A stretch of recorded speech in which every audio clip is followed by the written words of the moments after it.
પેલી કહેવત છે ને કે ટાણે કામ ન આવે તો એવી મદદ શું કામની. સમયસરની મદદ આ સ્ટોરી છે એમની, જે આખા દેશની હોજરી ઠારે છે. તેઓ જગતનો તાત ખેડૂતની.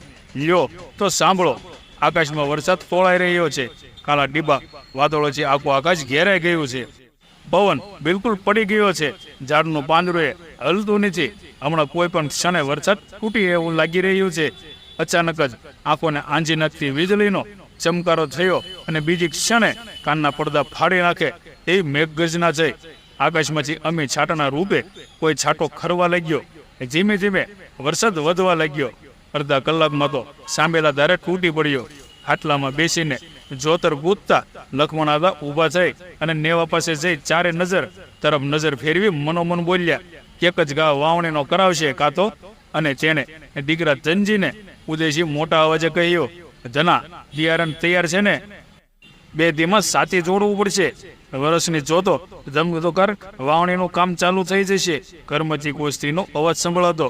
આતાને કહો બધું તૈયાર છે, ચિંતા ન કરે. બીજે દિવસે વહેલી સવારે ગામ આખાના વાવણિયા જુતિયા અને સીમમાં ખેડૂતોના હાગલા બળદની ડોક પર બાંધેલા વગરમાળાના મીઠા રણકરથી સૂતેલો વગડો જાણે આળસ મટીને જાગ્યો હોય તેવું લાગતું હતું. ધનજીએ પણ સારા સુગંધ જોઈ અને વાવણીયું જોડ્યું. ખેતર આવી તેના વાવણીના શ્રી ગણેશ કર્યા. સારા વરસાદથી ખુશખુશાલ પંખેડાના ટોળા ઉડ ઉડ કરી અને પોતાનો આનંદ વ્યક્ત કરી રહ્યા હતા.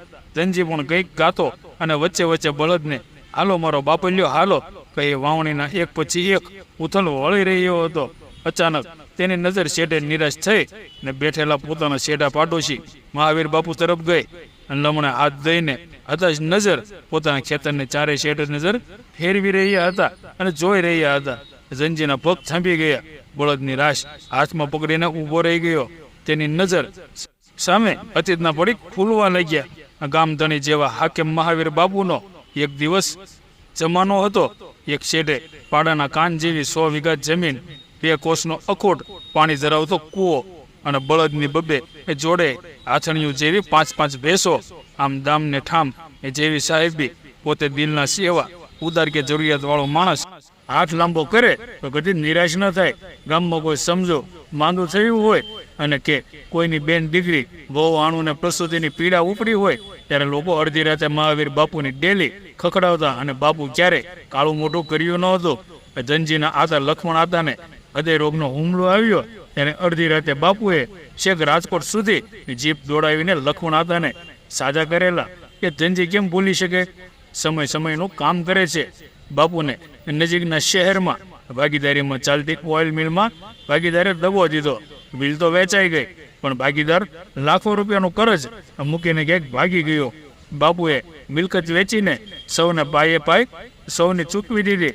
ઓછામાં પૂરું તેમના દીકરાને અકસ્માત થયો. દવાખાનામાં અમક ખર્ચાએ મજબૂત કાળજાના ભાડ ભાદર દરબારને અધમોપ કરી નાખ્યા. દીકરો સાજો થયો પણ તેને એક પગ ગોઠણ ઉપરથી આપવો પડ્યો. મોટું ઘર છેવટે ભૂખે ભેળાઈ ગયું. આમને આમ તેની 50 વીઘા જમીન પણ વહેંચાઈ ગઈ. આ ધનો સાતે ઊભું રાખીને કેમ ઊભો છે? પડખેના ખેતરવાળો પોતાના બળદ ઊભા રાખી તેના પાસે દોડી આવ્યો. આને કંઈ થઈ નથી ગયું ને તે વિચારતો હતો. પાડોશીનો અવાજ સાંભળી ધનજી તંદ્રામાંથી બહાર આવ્યો. મિત્રો, હવે સ્ટોરી ધ્યાનથી સાંભળજો. પાડોશીને આડા અવળો જવાબ આપી વળ્યો.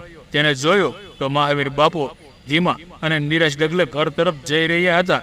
તેની પત્ની બપોરે ભાત લઈને આવી પણ તેને ખાવાનું ભાવ્યું નહીં. તે સતત બાપુના વિચારમાં અટવાયેલો હતો.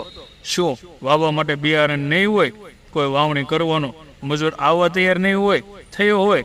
આવા અનેક વિચાર તેને હચમચાવતા હતા. એમને એમ વિચારતો તે સાંજે ઘેર આવ્યો. સાંજે તેને તેના પિતાને વાત કરી. તે થોડી વાર વિચારી ધનજી પૂછ્યું, તેના આપણા કોઈ બિયારણનો વધારો છે? ના હતા. તેના ટૂંકાક્ષરી જવાબ આપ્યો. વળી થોડી વાર વિચારે ચડી ગયેલા લક્ષ્મણ આતાએ પૂછ્યું, તેના પેલી લોખંડની પેટીમાં પોરુગા થોડા તલ પડ્યા છે, જોતો કેટલાક છે? તેનાએ પેટી ખોલીને જોયું ને બોલ્યો, આતા મણ સવા મણ જેટલા લાગે છે. ભલે તું મારી સાથે બાપુના ઘેર ચાલ. બંને મહાવીર બાપુના ઘરે આવ્યા. લક્ષ્મણે વાતની શરૂઆત કરી. બાપુ કહેતા જીપ ઉપડતી નથી પણ તમે વાવણીની કોઈ તૈયારીઓ કરી નથી તો શું કંઈ બિયારણની તકલીફ છે? હા લક્ષ્મણ પટેલ, વાવણી માટે રાખેલું બિયારણ દીકરાને નકલી પગ નખાવામાં રાજસ્થાન લઈ ગયો હતો ત્યારે વેચી નાખવું પડ્યું. એક નિશ્વાસ નાખતા તેણે જવાબ આપ્યો, તમે રજા આપો તો મારી પાસે થોડા તલ પડ્યા છે. કહો તો કાલે જનો તમારા ખેતરમાં વાવણીઓ જોડે આખા તલ વાવી દઈએ. તેણે દાબતા અવાજે પૂછ્યું, આમ તો જરૂર નથી, પણ જો તલ સારા થાય તો મને પાછા આપી દેજો. તેણે ઉમેર્યું.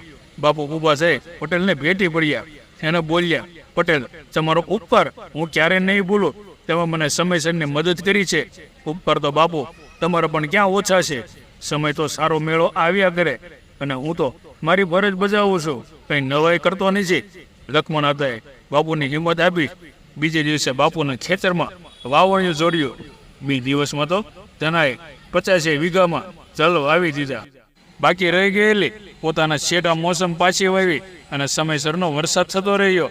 નીંદણા શાંતિવી કામ ધનજી પોતાના ખેતરની સાથે સાથે બાપુના ખેતરમાં પણ કરતો રહ્યો. બધા જ પ્રકારની અનુકૂળતા અને સારા હવામાનને કારણે તલનો મકબલ પાક થયો. 50 વીઘાના 700 મણ ઉપર તલ થયા. મહાવીર બાપુ સૌ પ્રથમ તલનું ગાડું ભરીને પટેલને ફળિયે પહોંચ્યા અને કહ્યું, ઉતારી લો પટેલ તલ. તમારા પ્રતાપે ભગવાને મને ખૂબ લાભ આપ્યો છે. તે ખુશ થતા બોલ્યા. પટેલે કહ્યું, બાપુ મેં તો ફક્ત 1.5 મણ તલ આપેલા, તમે તો 25 મણ તલનું ગાડું ભરીને આવ્યા. હું આટલા બધા અણહકના તલ કેમ લો? અરે અણહકના કેમ? તમે મને અણીના સમયે મદદ કરી છે. વળી સારા કામમાં ઈશ્વર પણ મદદ કરે. તેમ પાક ખૂબ સારો થયો છે.